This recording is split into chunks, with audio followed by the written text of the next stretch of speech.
Jhagadia police મથકમાં ગત તારીખ 27/3/2022ના રોજ લગ્નની લાલચ આપી ભગાડી જઈ દુષ્કર્મ આચરનાર જસવંત ગોવિંદ વસાવા વિરુદ્ધ ફરિયાદ નોંધાઈ હતી।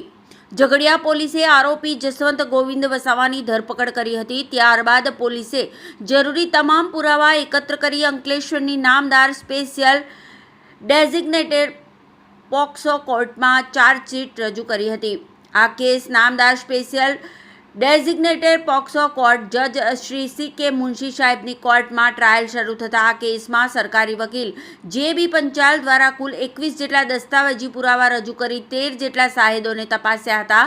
આ કેસમાં સરકારી વકીલ જે.બી. પંચાલની દલીલોને પુરાવાને ધ્યાને લઈ નામદાર સ્પેશિયલ ડેઝિગ્નેટેડ પોક્સો કોર્ટના જજ શ્રી સી.કે. મુનશી સાહેબે પોક્સો એક્ટની કલમોમાં દોષિત ઠેરવી આરોપી જસવંત વસાવાને 20 વર્ષની સખત કેદની સજાનો હુકમ કર્યો હતો અને 48,000નો દંડ ફટકાર્યો હતો અને સગીરાને ગુજરાત વિક્ટિમ કોમ્પન્સેશન સ્કીમ હેઠળ ₹4 લાખનું વળતર ચૂકવવાનો હુકમ કર્યો હતો।